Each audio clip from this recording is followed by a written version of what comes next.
Ukrainians holding the line there north of Kyiv, but still it's what people would call escalation management, because again, that the Ukrainians are only allowed to use American tools to hit Russians right there near the border, up to about 100 kilometers, and they can't go further. Before we continue, we invite you to follow our channel, the only American show reporting live from Ukraine every day.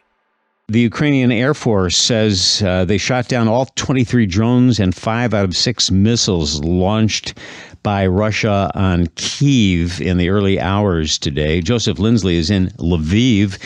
Joe, what are you hearing about what the situation is in Kyiv today? Hey, Bob. Good afternoon from Lviv. And yeah, indeed, it's calm in Kyiv. We had yet another Russian nighttime attack between 3 and 4 o'clock in the morning.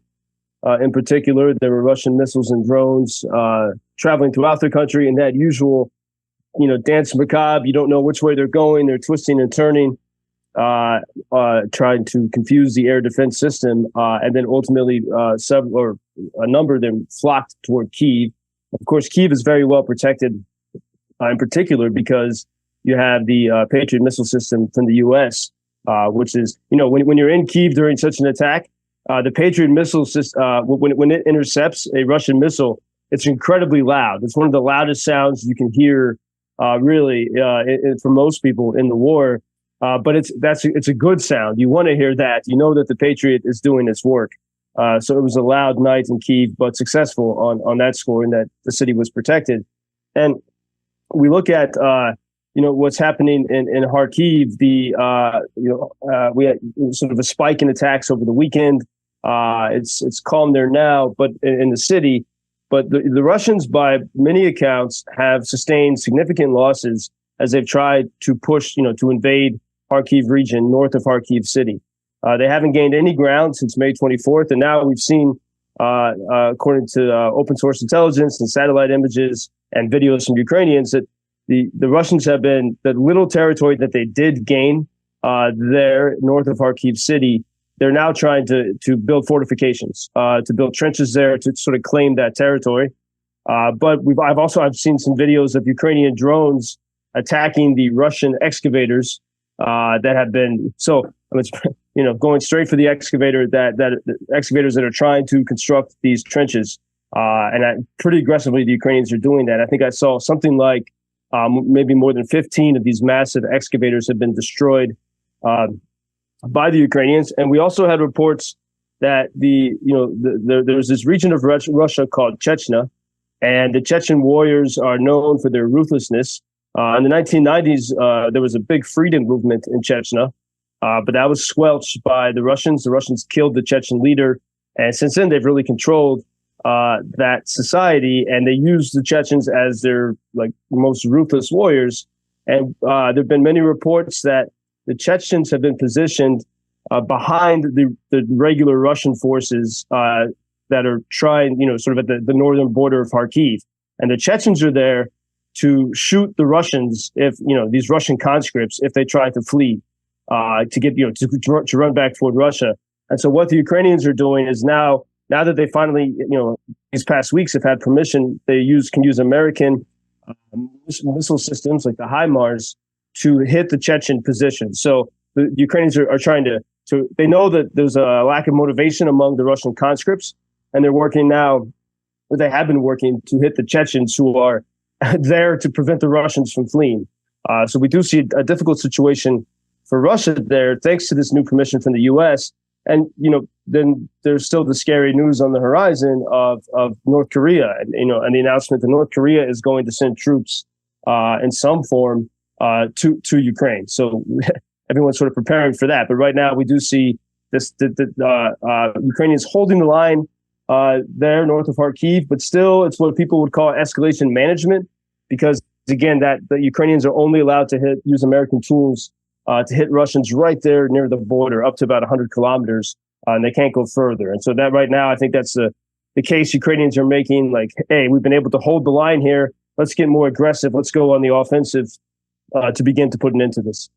The Ukrainian military has been desperately trying to replenish their forces. They're on a large-scale mobilization campaign backed by some new laws, and it's reported that many Ukrainian men have answered the call to serve, but some have tried to evade conscription. Some are actually hiding.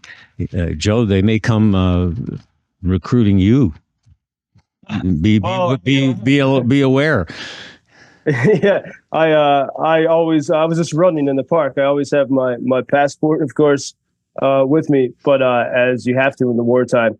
In this is it's a contention. I think there are these conscription forces. It's really a Soviet era office. They're not beloved here. I think the government, sort of turns a bit of a blind eye to it, but they need it. They don't have a choice, especially seeing what we could face this summer. And while that new rule was passed for increased mobilization before the United States gave that permission for Ukrainians to hit back. So that rule was passed when things were really dire. Now we do see a few more positive things, but these operations are still in place. And it's for people who don't feel ready to fight. It's a scary time, and pretty soon they're going to face increased restrictions on they won't be able to get documents or to drive a car if they haven't registered with the military office. This is a reality. Ukrainians resisted that type of control for 2 years, but this is a reality of how serious the situation is. And so there's a mix. And just think of, I think, if you hear this story, think of how you would personally respond. And then this is something that everyone has to face in a very heavy way. And it's certainly a topic, and you can see it. I mean, if you go into the center cities, often you see less people than you would normally, and because there is a fear of these conscription gangs and gangs, and so that is it's I think from the Russian perspective, when they see things like this, they're like, okay, if we just keep putting the pressure. We can crack this country. That's their goal. And so in that sort of thinking of that, Kurt Volker, who was President George W. Bush's ambassador to NATO, he had an interesting perspective he put out yesterday. He was speaking with Euromaidan Press, which is the Ukrainian-European news agency. And he said, he knows there's not a willpower for Ukraine to join NATO, especially not in Washington. But he put forth this interesting idea. He said, what about if NATO agrees to protect Ukrainian territory that is still in Ukrainian hands, and it just says, Russia, you can't touch that. We're going to protect that. And then when it comes to the territory that Russians are occupying, that's up to Ukraine. And so I haven't heard that perspective before, but it sounds like a reasonable way. So NATO wouldn't get drawn into direct confrontation with Russia, but they would say, hey, we're going to protect places like Lviv and Kyiv and Odessa. So we'll see if that argument gets traction, but it's a creative idea. Yeah, we'll see. Joseph Linsley in Ukraine, thank you. We trust you'll still be available to talk to us tomorrow. Thanks. Thank you for introducing Ukraine on your social media pages. That's very important that much more people can get more information about the situation here and how everybody can help Ukraine to stay stronger and to save all the world. Що він сказав? Well, which side are you on? На чиїй ти стороні? Come on now. Oh, which side are you on? На чиїй ти стороні?